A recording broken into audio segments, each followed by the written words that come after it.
This is the first of NATO Review's video updates on the issues and events surrounding the Strasbourg-Kiel summit.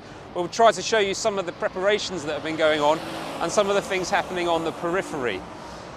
The journey started 200 or 300 kilometers up the motorway there in Brussels, and we're heading on to Strasbourg. We're just about to cross over the French border, and this is our first stop because the European passport, will be needed on this border for the first time in many years. That's because France and Germany have suspended the Schengen agreements and reactivated their border controls.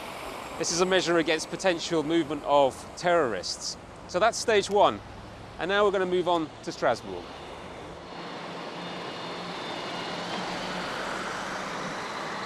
As we come into Strasbourg, one of the main things that we know we will encounter is the high levels of security. Security is a major issue at this summit. There are AWACS planes that will be flying over the summit during the days of the event. There are anti-aircraft guns that have been positioned in the outskirts of the city. The river running through the city centre will be closed down, as will certain sections of the city, and badges are being distributed to shopkeepers, residents, students. The police presence on the French side of the border will be about 15,000 police and troops, and a similar number on the German side of the border.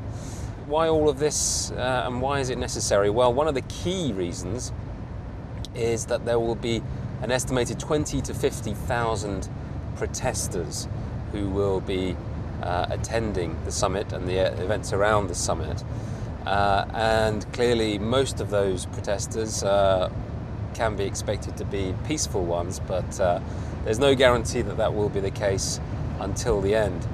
And in many respects, the preparations that are being made here are very similar to those being taken in London for the G20 summit, which is directly preceding the NATO summit. Once we arrived in Strasbourg, our first stop was a television station where preparations for the summit's first pre-event were taking place.